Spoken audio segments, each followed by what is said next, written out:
Well, the Sharks are the only victors from the South African contingent in the United Rugby Championship at the weekend, while the other three franchises in the URC succumbed to their respective opponents.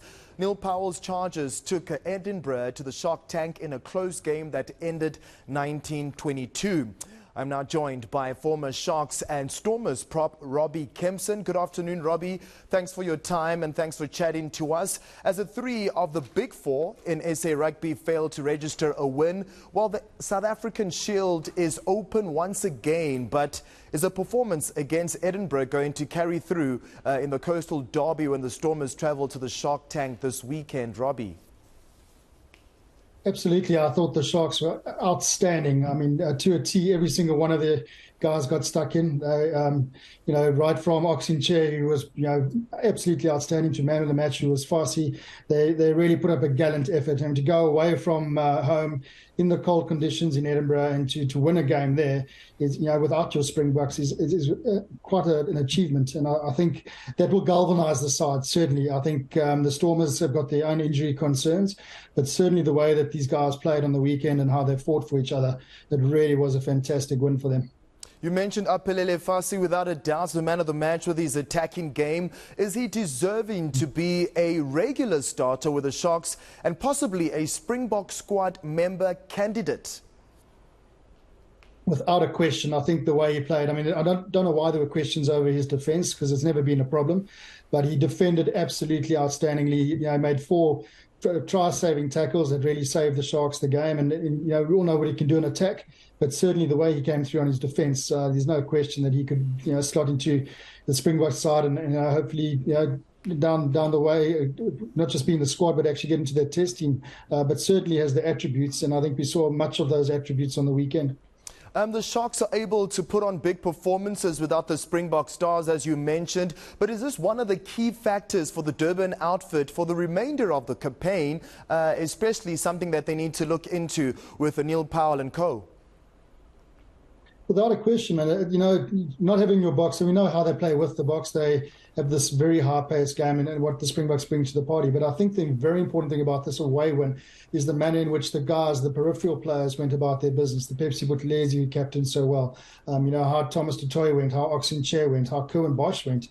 I think that's the important part of this victory that they had on the weekend, is that, particularly these games that are coming up, and the game against the Stormers as well, the Springboks will be out, and the internationals from the other sides that they play overseas will be out as well. So vitally important that they keep the momentum that they've got going with regards to these peripheral players. And, they have put a lot of effort into making sure they've got a depth in their squad.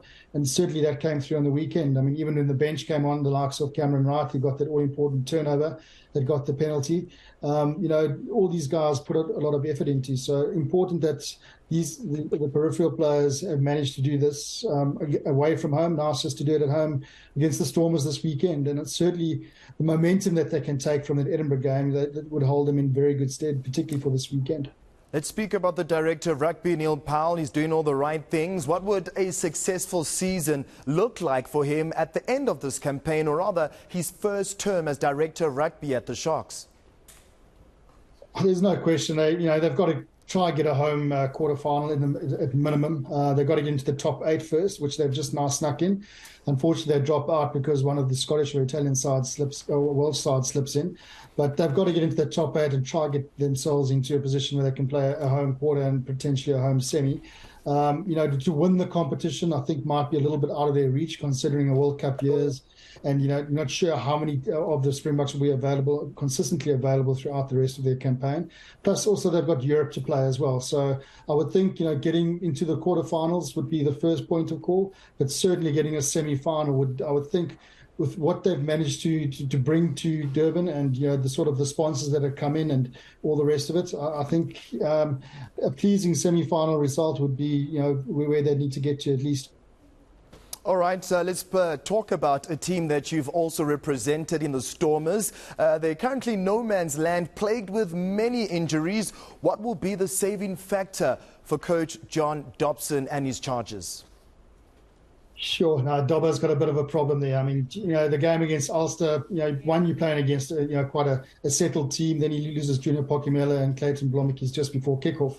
Then 3 minutes to game, he loses his hooker, JJ Kotze. Then Evan Roos goes with an injury.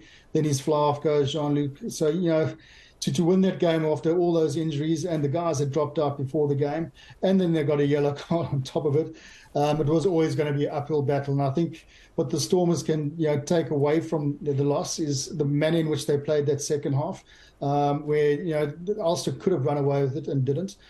So they can hold them in good stead going to this game against the Sharks. But they've got a major problem with their depth, with all the injuries they've had. And I think all these South African sides will realise once they've played Europe and that the workload that is on all these players, that your squad depth becomes the most important thing, which the Sharks clearly have put a lot of effort into and got the results. I think the Stormers are perhaps found a little bit wanting there, not quite having the same pedigree of depth that the Sharks have at this present time. All right, in closing, Robbie, who do you think will win the match between the Sharks and the Stormers come Saturday? Don't put me on the spot. That's all right. No, sure. If you take the performance from this past weekend and the manner in which the Sharks played that game and the depth that they do have, I'm afraid I think they'll have one over the Stormers this weekend. I'd never write Dobbo's sides off. For some reason, they always find an extra gear, but the manner in which the Sharks, they really played that well that you'd expect them to take the game this weekend.